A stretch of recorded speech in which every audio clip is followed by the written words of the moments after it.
Yay! What is up, everyone? Welcome to Ginger Runner Live, episode number 393. We have a very special show tonight. We have a guest. Palindrome. Yeah, I It's like your palindromes. favorite. I do like palindromes. We have a guest on tonight that we have not had on the show before. Very excited to welcome Hannah Allgood onto the show tonight. She is the champion of this last weekend's Gorge Waterfalls 100k. That race, it's finally back. We're so excited to see one of our favorite races back on the calendar. Huge congratulations to both Daybreak and Free Trail, and Dylan and Ryan and the whole team that made that happen. It was great to see it happen this weekend. But on tonight's show, we get to talk with Hannah, who is the winner of the 100-kilometer event. We're very excited to welcome her to the show for the first time. Sit back, relax, everyone. Ginger Runner Live begins now.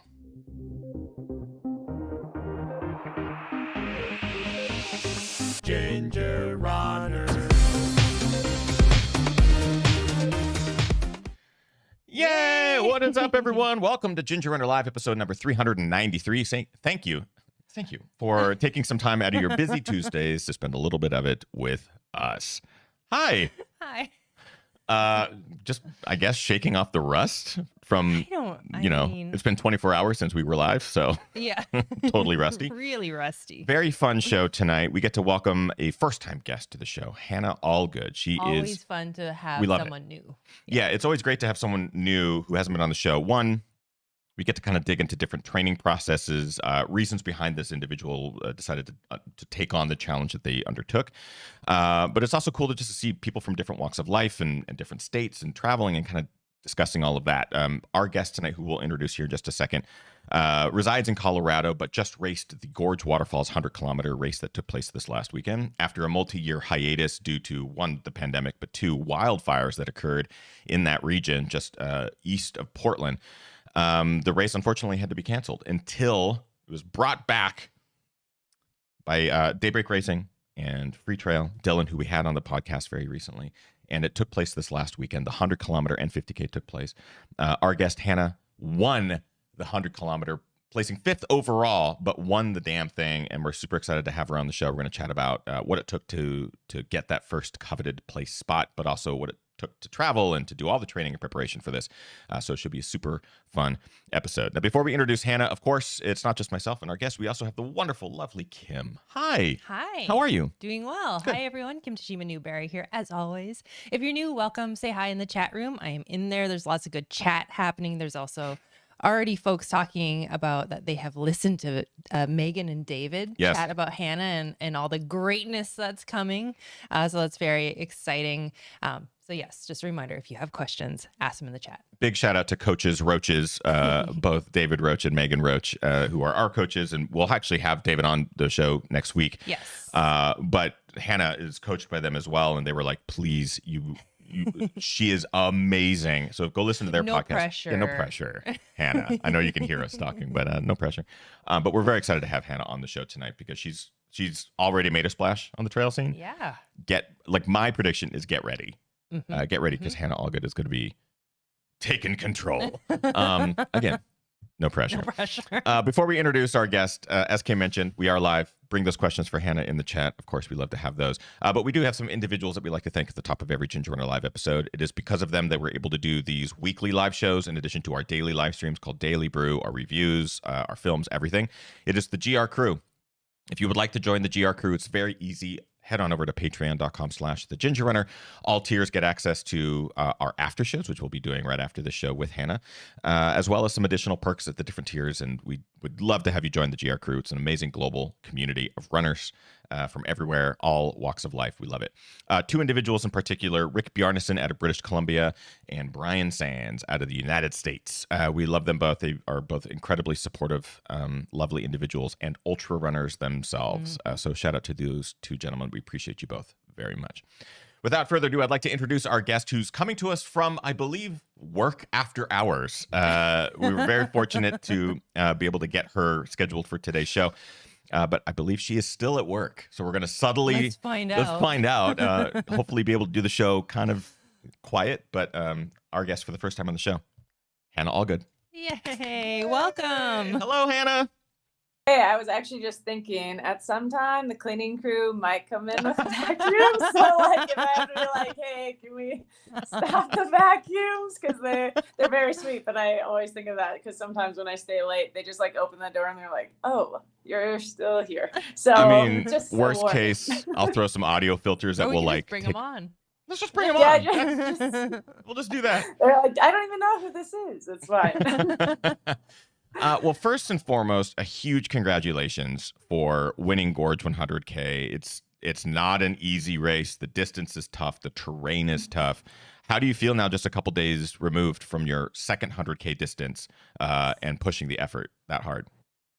Still very sore. So I work with all youth athletes, and today there's so many times that I was like, I can't show this exercise for you, just so you know, but like, here's what it is. But I think overall, like, so grateful, and it's honestly disbelief. Everybody's been so nice, so gracious, and I feel like overly kind to me. I'm like, oh my gosh, like you guys are being way too nice. And so just overall thankful. And again, there's too many people to thank across the board. And the event was just unreal. And I think I feel like it's such a blur. I'm like, how did like 9.5 hours happen in 10 seconds? Like, I don't even, I remember, probably 10 minutes of it, mostly my feet. But, it's like looking at all the photos and wishing I could just go back to like walk the trails and like see it, because there's just so many beautiful moments that I'm sure I missed on the trail because it was just incredible. And yeah, just overall super grateful, and so grateful for everybody around me. So yeah, I think that's one of the benefits of being a mid-packer, is that you do get to see the waterfalls and you get to sort of take the pictures. Yeah, you can come run a race with me sometime. I'll show you what it's like. Come hang back. It's so fun. And take in the waterfalls. But, I just want to quickly say we have Eric in the chat, and Eric says, "Oh my God, I recognize Hannah. She's on the trail that I run all the time." Oh. Congrats on her massive win! Yay, Colorado Springs. Love it. Yeah, Colorado Springs, Colorado. Thank you, Eric. We love to see that. But yeah, the course is stunning. I've never really thought of it from the perspective of being at the front, and you probably have a moment where you're like, oh my God, I'm running behind a waterfall, and then it's gone. Yeah, I mean, there's so many beautiful waterfalls, and then even like Multnomah Falls. It was like, I think I was running with like Tara and Ellie at the time, and they're like, look at the waterfalls. Like, oh yeah, like I should like look at that. Like I've wanted to go here so many times. And so it's just such a different experience, especially it's pretty wet. So like, it's so rocky. So obviously in Colorado, it's always dry. So I was like, I can't even like look up because I think I'm going to just like, my ankles are going to roll, or I'll like fall off the trail or something. So yeah, so many, just seeing the photos after, I was like, wow, like it's beautiful. So beautiful. Yeah. I remember the feet hurting thing is actually a part of this course. I think that's part of. I think it's rockier than people expect it to be. Far rockier. There's moments where you're running on terrain that it's just all solid rock, spiky sections of rock fall and stuff. And it's deceptive because you look at the numbers, and the numbers don't tell you that your feet are going to be hamburger by mile 30, right? So I do, before we start getting into the specifics of this race and sort of how it ended up unfolding for you, I do kind of want to go back for a little bit, because you have an incredible resume. Obviously, you've been running ultras for a handful of years now, but this seems to be sort of the first ultra that you've taken on outside of the Colorado window, or just sort of outside of a certain perimeter. What drew you to this race in particular, and is this a sign of things to come for Hannah Allgood? Like, is the traveling to these ultras sort of a thing to come? What drew you there? Yeah, so I really wanted to, like, my big goal of this year is I signed up for the CCC, and so one of my big goals was, last year was my first 100K, and that was like full survival mode of like, I don't even know if I can run that far. And so I was like, I really needed something new. And so I had looked at Bandera and had looked at Black Canyon, and I really liked the profile of the gorge a little bit better, mainly because I feel like some of my strengths are better suited for rocky technical terrain, as well as like uphills versus just like faster and flatter. I mean, maybe that's my own convincing, but that's how I feel. And then on top top of that, I was actually doing a certification exam for work. So I was basically just running, working, and studying. And so I was like, I don't think I have like the mental capacity to like do races earlier. And so I took that exam, and the Gorge, I think it also was really cool because I love that area, and I had never actually ran over there ever. So, or like, I think I ran in Forest Hill once, 3 years ago or something like that.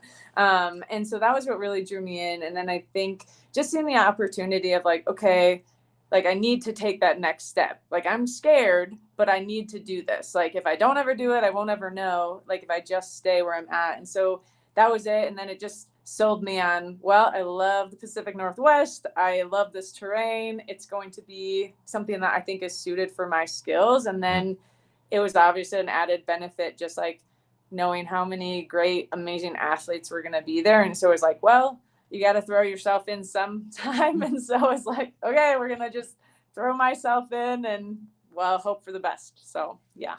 I kind of want to touch on that because that's sort of the exciting thing from a fan of the sports perspective, is that especially with an event like this, you have a lot of great names who are towing the line. You see a lot of the names that maybe you're familiar with, but a lot of names that you're not familiar with. And that's, for me, very exciting because you don't know who could take it away. It could be someone like you've never seen their name on a podium before, or a local podium. You'll see a lot of local names who are very good, and maybe you're going to compete against some of those bigger national names or international names. So from your perspective, did you approach this race as I'm going to, like, I want to win it, or I want to do well, or was it more of a training, like, oh, I'm traveling, let's go to a beautiful location, get a run in, and then the results are sort of like, wow. What was sort of the angle that you obviously a wow simplifies it. But like, so what was sort of your approach as a elite athlete? Yeah, I 100% wanted to win. There's 0% of me that didn't want to win, but it was more of like, I don't know if I can win, like I wanted to win, and I was super confident in Megan's training. And I was like, I feel like I've had some solid months, but then I look at the list and I'm like, ugh, like, I don't know. But yeah, it was 100% like I wanted to go out and put the best effort I could and just see if I could even, keep up with someone that they're on, that I could keep up with them on the trail. Like, I don't know. Cause I really run. I mean, I run mostly with my husband and my dog and some other friends around here. So it's like, I just tried to wanted to see, but yeah, 100%. It wasn't ever my plan was to go out and try to win the race. It was never just for fun traveling, even though it was also fun traveling. But I love that. Like, I love having the purpose of, I'm going to go there and I'm going to do everything I possibly can to win this thing. Especially on terrain that you're unfamiliar with. Maybe you've seen in pictures or been to Portland once or twice and had a bit of familiarity with. I appreciate that, like, commitment to doing well. I think it's awesome. And the other thing that I really love, you posted on Instagram, and I don't know the exact quote that you said in there, but you posted something along the lines of belonging on the start line. As somebody who is a mid to back of the packer, that still resonated with me, because that is something I think can touch anyone from being at the start and you're competing to win, to somebody who's a back of the packer who has those kind of doubts or questions like, do I belong here? Is this where I am allowed to be, Yeah, I'm curious for you to touch on that a little bit, because our sport's unique in that we can toe the line. Like, I can stand next to a Jim Walmsley or a David Roach, for example. Not that I'm going to be competing against them, but that I can literally stand a foot from the people in the sport who are, leaders amongst, like yourself. Yeah, like yourself. Yeah. So for you to say something like belonging at the front or belonging on the start line, with these other incredibly talented women, what was that like for you from a mental perspective? So let's touch on that a little bit. Scary. I'm like looking around and I like see all these faces that I've literally followed for years, like on Instagram, or watching them crush trails, like on YouTube videos. Like the amount of YouTube videos I've watched of these people, or podcasts I've listened to, and they're like standing next to me. And one thing was like, Alex was like, "Hi, I'm Alex." I'm like, hi, I'm Hannah. You know, like, I was like, this is so awkward. Like, because it was just like so funny because they're like introducing myself and I'm just like trying to stand there and like, okay, I'm just gonna like be here, you know. And so yeah, I think that too. My friends and my husband have been so supportive of me of like, you know, you can do this, and like Megan too, like you can do this, and so much of that is like do I like am I doing anything that's extra special? And just kind of believing in that a little bit more, and trying to also just convince myself of like, you know, we all deserve to be on the start line. Like anybody's journey is that day. And like I have been on many start lines too, where it's like, yeah, I don't know what's going to happen, but it doesn't mean you shouldn't be there. And just because like you don't win, or like you said, if you're not in the front, who cares? Like it's still such an amazing day. Like there's no one I think that can ever finish an ultra and say like, I didn't learn anything from that. Like I wish I would have never done that. Like, and that's where I think the other thing that really brought me back of like, I didn't have anything to lose, but also a little bit of like believing in myself, just that I can do this. And like these women have put in amazing hours and I have too. And that doesn't take away from me being there or not being there. So I love that.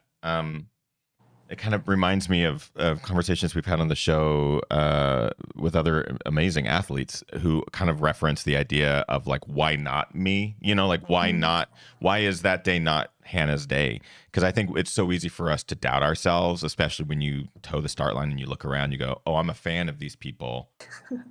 So I'm going to let them win, or they're going to win. And, you know, I'm just here to do the best I can, versus like maybe today's my day, like maybe today's Hannah's day. I that's sort of what I love about what happened this weekend is you clearly proved that you have this amazing ability. You are such a talented athlete, and this is, I feel like, just the beginning of what we're going to see from Hannah. So that's very exciting. We are live with Hannah Allgood, the winner of the Gorge Waterfalls 100k from this last weekend. We have live questions, of course, in the chat. Kim, what do we got? Yeah, I got a question from Benjamin Coles, and Benjamin asks, I'm wondering what drives and motivates Hannah to race and compete at such a high level. Oh gosh. I think I think a lot of it is, oh gosh, there's so many. A little bit like, there's a little bit sensitive, but like proving to myself that I can do it. I won't go into detail, but I have a pretty interesting past with a lot of things that other people experience. And I think proving to myself that I can overcome a lot of things that, you know, the amount of people from my past have been like, oh my gosh, I can't believe you're doing that. And I think just proving yourself, if you show up every single day for a goal that you have, like you really can do it. And there's plenty of days that I don't want to do it either. But I think like you said, like, why not me? And one of my really close friends, he always tells me this quote is, later becomes never. So basically meaning if you say later, eventually you're just never going to do it. So I think about that a lot of like, if I don't put myself in these positions, like someday there's not going to be another day, or there's not going to be something else, and not to get too sad, but I just know like someday we won't be able to do what we always wanted to do. So I need to seize the moment. And if I wake up at 6 a.m. and I don't want to do it, I'm like, well, I'm going to regret that I didn't run or I didn't do this thing. And I think that's what drives me, is trying to really like, what is my end goal, but also like, what do I enjoy? And yeah, I think finding that purpose, but really in trying to embrace the moments that you have while you have them, because you never know when it's your last one. So I think that's part of what drives me. And then, like you said, the why not me, and see what we've got. And I'm going to learn something regardless, and I'm going to be happy. And at the end of the day, I'll still have all the people that care about me. So yeah. It's okay to get sad on this show Yeah, too. We do all the time. Yeah. I feel like we talk about heavy subjects quite often on the show, and yeah, and even Meg in the chat room says later becomes never. What an impactful way to frame that thought. absolutely. I've never heard it framed that way, but it's a simple distillation of the clear idea. And I love that is something that you live by and used this weekend. we often talk about doubting ourselves or doubting our abilities to do something, but there's always a reward in trying. And we talk about that often on the show. And that's kind of been the whole premise of this channel, really, is the idea of, why not give ourselves a shot? We don't know how long we'll be able to have those shots. So why not try it? Why not take it? So I love that you did that this weekend. And I mean, look at the results. Like, that's pretty awesome that you can go, I took a chance on myself and it paid off, I love that. Maybe one more question and we'll keep going. Yeah, a question from Brandon in the chat room. Brandon asks, Hannah, how did you manage to balance training, work, studying for that certification, life, etc., and devote enough time and energy to each in order to get the job done? Yeah. Well, thankfully, my loving husband is a wrestling coach. So in the winter, I have a lot of time by myself and he's never home. So I love him a lot. But basically from October through February, we don't see much of each other. But let's just say it's not pretty. And some days you drink too much coffee and some days you go to bed crying. But I think at the end of the day, for me, it's like I knew when I woke up, it's like, I know I'm going to feel better if I go run. I don't care if it's -2. I don't care if it's 102. Like, I'm going to go outside, run. And I think it's just, for me, I tried to really block things out. Like, having big goals are important, but I think I am a really big checklist person. So like every week, okay, I studied for my 2 hours today. Okay, check. I did, I ran my 7 miles. Check. Okay. And some days weren't perfect. And some days I was coming home at, 7:30 p.m. and getting on the treadmill in my cold shed. But sometimes that's just how it goes. And Megan talked about this a little bit. I think the other thing that helped me a lot is there's some times I told her, I was like, I just can't do this today. Like I don't have time. And I think accepting that it doesn't have to be perfect. Like, I took a lot of rest days that weren't in my training plan. I took a lot of days that weren't oh, you're supposed to work out today. Did I do it? No, I did not, and I think also giving yourself grace in that moment of, okay, these are my goals and I didn't do it perfect, but I did the best I can. And that's ultimately all you can give. And so giving myself a little bit of leeway to be like, well, that wasn't exactly how it worked out, but I knew tomorrow, okay, I have to just reboot, get back on track, and not being upset about, I didn't study for 2 hours yesterday, or I didn't run my 7 miles, because ultimately, like, in the course of, I don't know how many miles I've ran this year, like 2 extra miles, like, wouldn't have mattered. So I think just giving yourself a little bit more grace when things don't go perfect. Excellent advice. I mean, I feel like that's advice that we have constantly tried to drill into ourselves. I think David has also tried to drill that into us. Yeah. Credit where credit is due. Our coach is very much like, hey, those 2 miles that you missed at the end of that run, you'll be okay. Like, as much as you are mad at yourself, whatever. So I do want to start talking about the race itself. Just specifically, I'm kind of curious how so you've already said that you went to win. Like, you're going to Gorge 100k with the intent of winning, doing as best as you can and putting everything out there. So when you approach a race like that, at that distance, which you have done before, so you know the distance, you know the toll that it takes, mentally, physically, all that kind of stuff. Do you have strategy at play? Like, is there do you look at the elevation chart? Like, do you look at aid stations and what you're going to do? Like, what sort of strategies come into play for an event like that? I'm super curious what happens up at the front. Yeah, so there's definitely strategy that we talked about. And then one of my best friends and I, Cody, he is like super into like the maps and the profiles and like all the heart rates. And I'm like, just let me know. Like, I think I looked at like the elevation profile like once, like I knew there was one huge climb.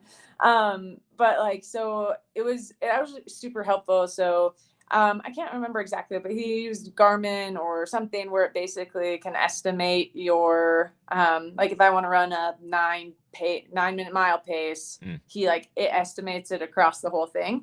So that was one thing that he did that was super, super helpful for me, because he's like, okay, I think you can run this in 9 9.5 hours. I was like, okay, I don't know if I can do that, but great. And then he basically like built it out on the Garmin, and then it bases on effort. And so I had at least some brief numbers in my head of like, if I want to run this like 9:30s or like 9:30 for the whole thing, okay, for my aid stations, then I knew I wrote out all the aid stations for my crew. Like, I'm probably going to be here between this time to that time and this time to that time. And then a lot of it was, I did look at the profile a bit, mainly for like the one big climb up Multnomah, because I was like, okay, if I'm in like a decent position, like I'm a pretty confident climber. Like, I think that's one of my strengths. And so I was like, okay, if I'm in like a good position, I think I can at least like build on some people. The other thing that this course especially was helpful is like, I live at 6,500.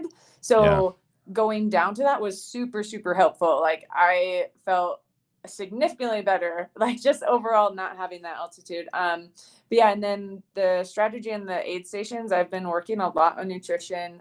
In the past, that was always where everything went down. And so I have a really good friend, Mary, that's a dietitian. And so she's like, don't eat that, like do this, don't do that. I'm like, thanks guys. Like basically everybody but me plans things out. And then they're just like, this is what you should do. I'm like, okay.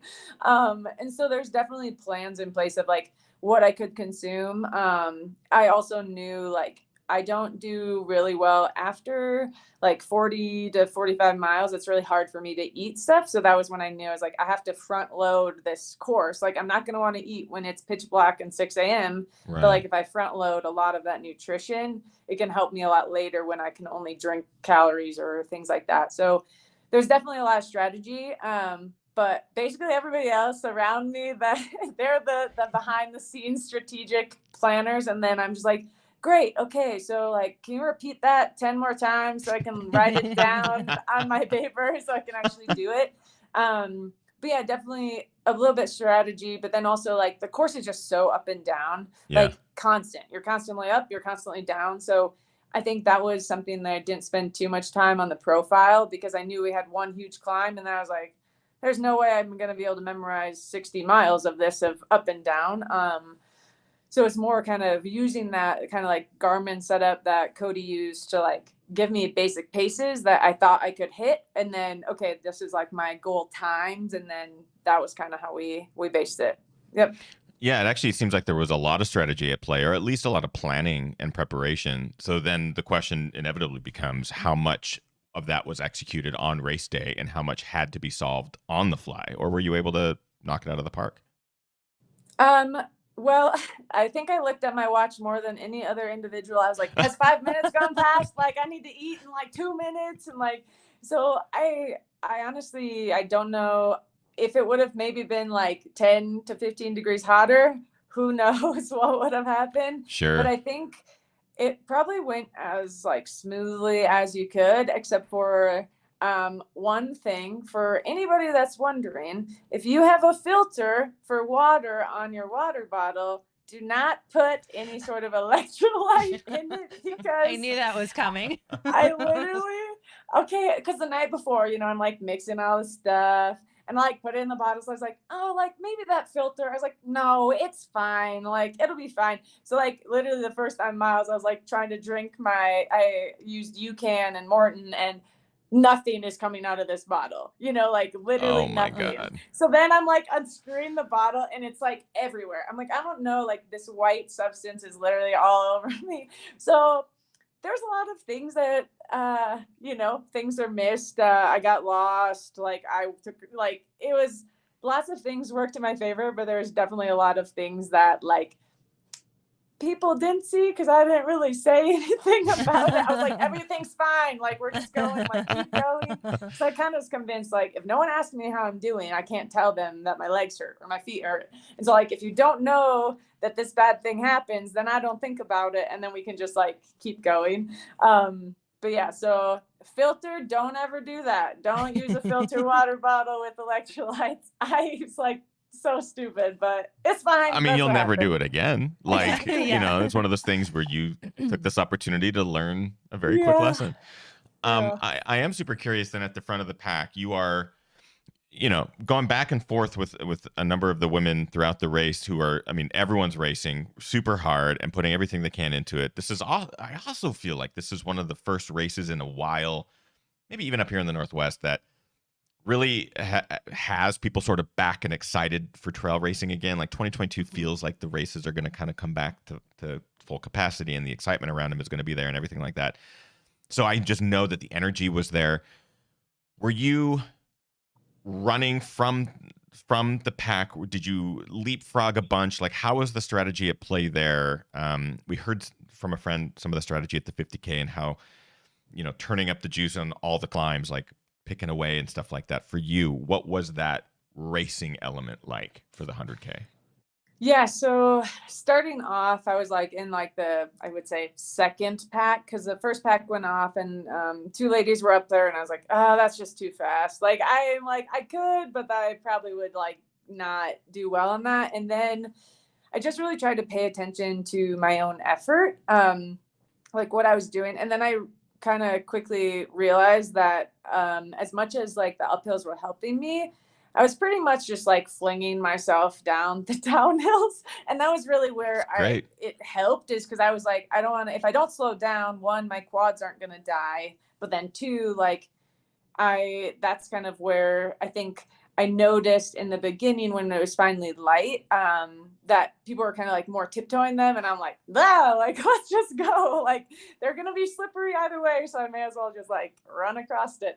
And so it was a little bit of that. And then it was just, I feel like once I was in the lead, I was like, oh crap, it's like mile 24. Like, we have a long ways to go. And I was like, then it was just all gas pedal. Like, I refused to stop, basically. I was like, because for me, I was like, if I hike, if I stop, I'm gonna feel my legs, and if I keep moving, they're just numb, versus you can feel yourself cramping sometimes with like the changing of speed. And so I just basically kept telling myself, like, don't stop. If you don't stop, you can just keep going. And like, if you just keep going, then you can win. Like, it was just kind of like all the little things like that. So yeah. I love how kind of simple it is. Like, just don't stop. Like, just keep going. Just keep pushing. I kind of want to commend you on another thing that sort of I realized as you were talking there, is that the gorge trails are notoriously wet. And it's not because of rain. It can be because it rains there quite often, but it's also because of the waterfalls, the constant sources of water that traverse the trail as you're going. So pretty much everything is wet all the time. Mossy or slimy. Yeah. So the surface is, it's dicey at best. Getting good proper purchase on some of those surfaces is sort of a learned technique that a lot of Northwest runners pride themselves on. So to have an athlete come from out of state and perform so well on those trails is a testament to your ability. Yeah, we're really prideful in the Northwest of like, yeah, you think you've seen technical, wait till you come out here and, do that or do this or try this weather, So you got a little bit of all of it at Gorge, and it sounds like you were able to execute everything. Just letting yourself go on those descents in the dark, that's awesome. Well, I think also it's been pretty snowy here, and I've been running a lot on snow. So the amount of sliding that has occurred is a lot. So I think that also helped me, because I was like kind of, slipping, but it wasn't like a scary slip. I was like, oh, this is like just like snowy thing. Like, let's just go. And then, yeah, I just tried to keep going, because I think it's also one of those things, like, I don't know if you've ever just like been walking or like slowly down something that's steep or icy. If you go slow, you just like fall, versus if you're just kind of like send it, you just kind of like, you're like, oh, and then you're done, versus like falling on your butt. And so that was kind of my other I have strategy. No idea what you're talking about. Falling when trying to go slow, tip. No idea. Never happened. You've never fallen on Never trail? fallen. Yeah. Ever. I mean, yeah, it's kind of the brilliant strategy. It's, again, sort of very simple. I like this. The other thing I wanted to talk about is just in regards to blowing up. Have you ever blown up in a race, or did you have to like fight through anything at Gorge? Yeah. So I think, well, there's like 10 miles to go, and I stepped in this very large puddle, and the blister on my toe was suddenly the worst pain I have ever felt in my life. And I was literally running next to my husband. I was like, this blister is going to take me down. Like, this is the worst thing I've felt all day. But yeah, I definitely have. I would say, well, I like my first 50 miler at Quad Rock. That was when the Cameron fire started. That was a whole, like, half that course was smoky. So I just remember that was terrible. I mean, my first 50K, I walked the last 2 miles to the finish. So, and that was only like 2 years ago. So, you know, it definitely happens. And I think too, even, I think heat is really hard. Yeah. So last year, I ran Bryce Canyon 50 and like I had 10 miles left and I was like, I couldn't. Like, this is the first time Gil ever paced me and he's like, let's go, let's go, let's go. I was like, babe, I can't even move right now. Like, I love you, but like, I started to just like get pissed. He's like, you can do it. I was like, I literally can't do it. But I think the big thing that was different with this is, I think one thing with ultras, it's so like, you get just used to feeling a little bit terrible. Like, your legs just hurt the whole time. Like, my legs hurt the whole time. When everyone's like, you still feel good. I was like,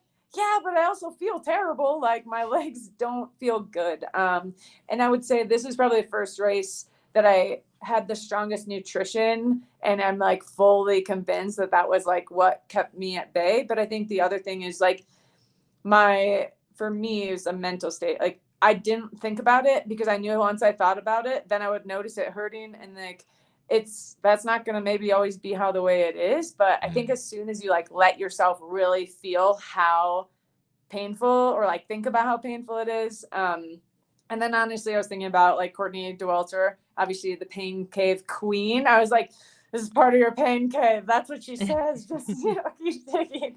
So I think all of those things, like I definitely, like my legs definitely hurt, my feet hurt. And I didn't feel great, but I think it's also like knowing that you knew that was going to come. Like, I knew that was going to happen. Yeah. No one can, I mean, at least not me, maybe someone, but like, I don't expect anybody to run 62 miles and be like, yeah, I could run 40 more, you know, and some people can.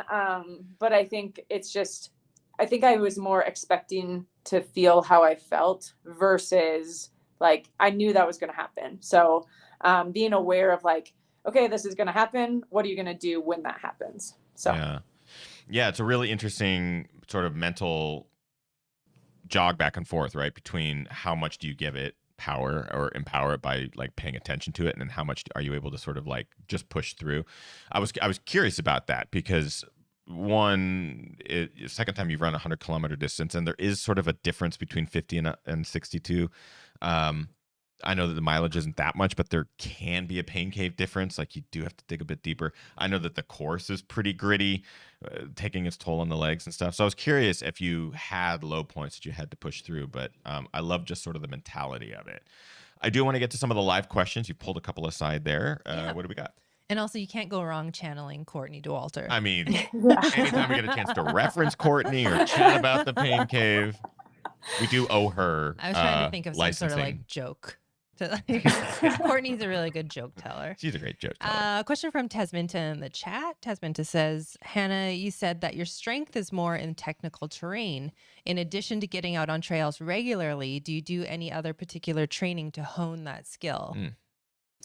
Yeah, so kind of like I talked about earlier, I think a lot of my training is a little bit hidden in the fact that I work with youth athletes. So like typical day, I'm doing single leg squats, probably 20 a day. I'm doing jumping. I'm doing the agility ladder. Like, I balance on a BOSU. Like, I just am showing them all these exercises. But I think the big thing, especially in technical terrain, is like being able to move your feet quickly and trusting your feet. And so I've tried to integrate even more, like a lot more agility stuff. And that was also something that Megan kind of talked to me, because I also roll my ankles a lot. Like, I can't believe I didn't roll my ankle on this race, because I'll just be running down the street and like roll my ankle.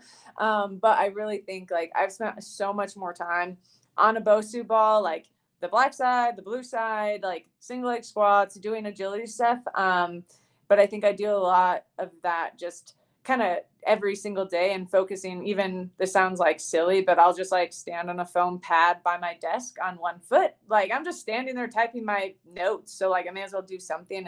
But I really think working on your quickness and being able to move quickly, because a lot of it is just controlled falling and moving your feet quickly. So I think the big thing, like I said, that I've learned from Megan is going on the agility ladder, more balance and stability work. So, even if you trip, like you can catch yourself. Excellent. Maybe one more live question. Very important question here because we love dogs. Chris in the chat is asking, Hannah, do you ever bring your pup to join you on training runs? Yeah, so he's like my favorite. He probably runs like 30 to 40 miles with me. If you ever look at my Strava, it's literally like run with Gunner, run with Gunny Boy, run with G. Like it's literally just me and my dog going out to run because he just kind of hammer up the uphills and he loves running. So we're probably running 30, 40 miles. I don't typically take him on like the ones where I'm like doing a long effort or a long run effort. Just mainly I don't want to carry all his stuff and it's tiring for me. And then I'm trying to like watch his paws and give him water. And so that's more about that. But yeah, I probably run with him at least 4 or 5 times a week. That's awesome. We do love good dog content on this channel. Any I had opportunity, to ask that you question. had to. I saw it in the chat earlier, and I was like, I'm so glad you pulled it. So again, our guest Hannah Allgood crushed the Gorge Waterfalls 100k this last weekend. We know that second place was a few minutes back behind you. I'm curious, was there a point in your race where you felt like I have this? As long as I can hold on, and as long as I can keep doing what I'm doing now, was there a point where you felt it happening for you and you knew that you were going to take this thing home? Yeah, I think, for sure the last aid station, I was like, okay, I can run 3 more miles. Like I can do it. But probably going into aid station, when I was picking up Gil, it was like 48 miles or something. Because it was an out and back, and I picked him up and I was just like, we got to go. And then he's like, how are you feeling? I was like, I just did like one of these. I was like, don't talk to me. Like, yeah. And that was the first time I had seen them.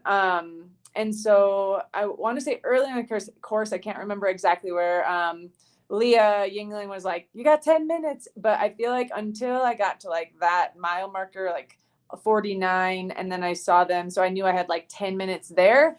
That was probably the first time that I was really like, okay, I can do this. Cause I felt like I was moving, and then I was thinking like in my head, I was like, okay, I have 10 miles left. Like I've got 10 minutes on them. Like, I hope there's no way that they're running a minute faster than me, like these next 10 miles. And so that was like when the first part kind of creeped in, was probably around like mile 48, 50. And then finally like 58, when I was at the aid session, they're like, you got 12 minutes, like take your time. I was like, okay, like 1, I can't believe this is happening, but 2, I'm ready to be done. I'm not about to like take my time. Like I'm so sick of running.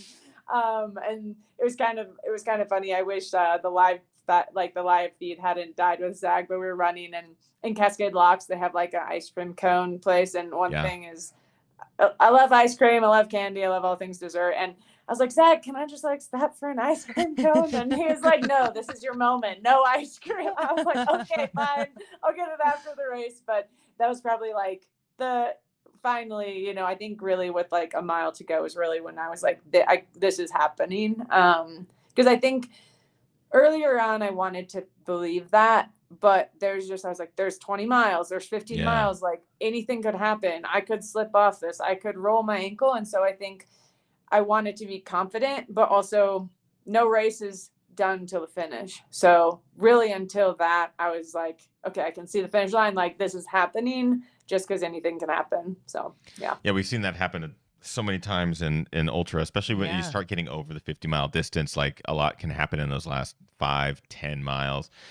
You won in 9:34, an incredible time. Second place was just under 10 minutes behind you, and then 16 minutes back for third place. The podium was Hannah Tara Fraga, who also local, total badass, and Ellie Pell as well. Some just fantastic names in the sport. What are you going to take away from this one? What are you gonna take away, like looking forward at whatever races you have in the future and the things that you have upcoming projects and stuff like that? What are you gonna take away from this win?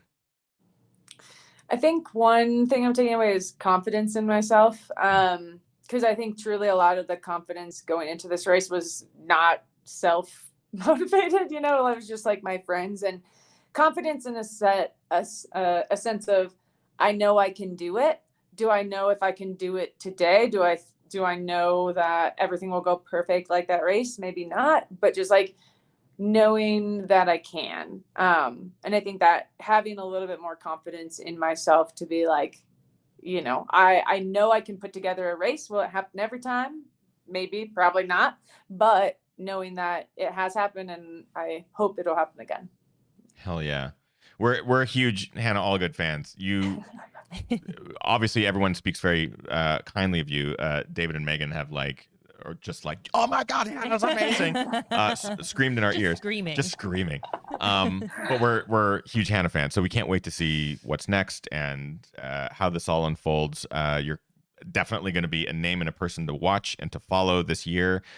We have a couple things that we like to do with first-time guests, one of which is called the Quickie Question Quiz. But of course, before we get to that, I do want to give you the opportunity to let people know where they can find you on social, where they can follow you on Instagram and stuff like that, or if you have a coaching program or anything that you want to shout out, let people know where they can find you. Yeah, so my Instagram is at She's All Good 21. That's the easiest way to get a hold of me. I'm sure you could find a Facebook somewhere, but I wouldn't do it. I don't do TikTok, no Twitter. And but if your kid ever gets hurt, I'm at Children's Colorado. So if you ever have an injury or sports injury, I love to help everybody, and I think I just enjoy getting to know the trail community. But yeah, I would say Instagram's the easiest way, and then I would love to chat with anybody. So feel free to, I don't know, talk to me or don't talk to me. Doesn't matter. If you have questions, feel free, or even PT questions. Like, I have all my friends like, I know this is a pain. I'm like, I love what I do. And like, if I'm helping you, that's my job, and that's what I like. So anything like that, always reach out. So. Love it. Also, like the best pitch ever. Talk to me or don't. Talk to me or don't. I don't care. Do whatever you want. I'm in. Like, I'm sold. Convince me. So we have this segment that we do with all first-time guests on the show. It's called the Quickie Question Quiz. It's very easy. It is a rapid-fire series of very simple questions. All you got to do is answer with the first thing that comes to your mind. You let me know when you're ready by giving me the big old thumbs up, and we'll just dive right on in. Here we go. What was your very first race? A 5-miler in Pittsville, Wisconsin. What is your favorite place to run currently? Red Rocks Open Space. Road or trails? Trails. Come on, Ginger. Yeah, I saw that. Bucket list race? Ooh, UTMB. A big boy. You're doing CCC this year, right? Mm-hmm. Sweet. You're gonna get to see some of the best of it, which is super exciting. Favorite running movie? Ooh, probably like Prefontaine's movie. Yeah, I think it's just called Pre. I think it is just called Pre. I think there's a couple, but I think Pre is the one that it's quite a regular answer and a very good one at that. Guilty pleasure TV show? I'm not much of a TV show person, but my favorite one is The Office. It's a good one. Pre-race meal. What's your favorite pre-race meal? Well, this time I had cream of rice with UCAN. Not a favorite. That was very hard to choke down. So that was disgusting. But probably sweet potato fries. I like that one way better. Favorite post-race meal? What's the first thing that you had after Gorge? Usually mashed potatoes. Awesome. I was thinking it was going to be ice cream. I love ice cream. But mashed potatoes are way easier to get down. Yeah, it's that's like a good one. you can just spoon them in. And finally, what are your current running kicks, or what did you run Gorge in? Yeah, I ran in Salomon Ultra Glides. And yeah, for roads, I run in Nike Pegasus. Buy whatever colors on sale. And then the others usually, swim in ultra glides or Hoka Torrents. Hell yeah. Congratulations, Hannah. You passed. Yay! Full marks.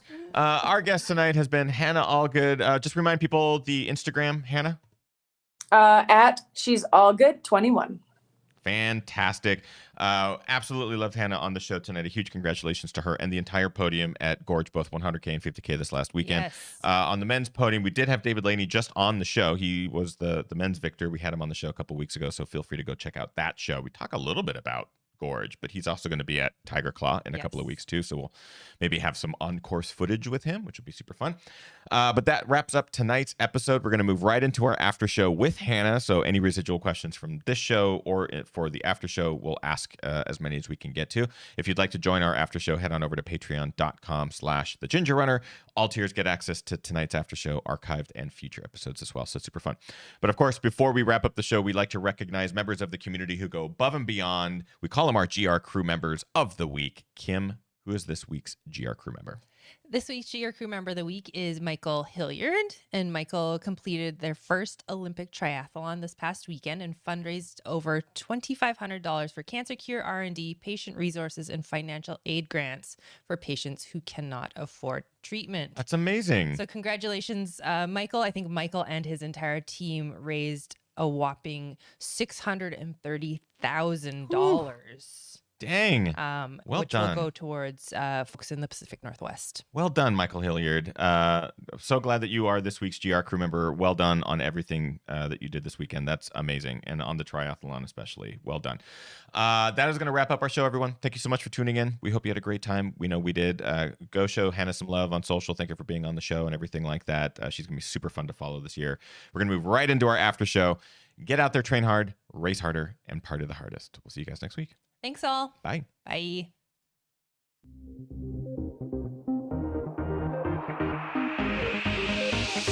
Ginger Runner.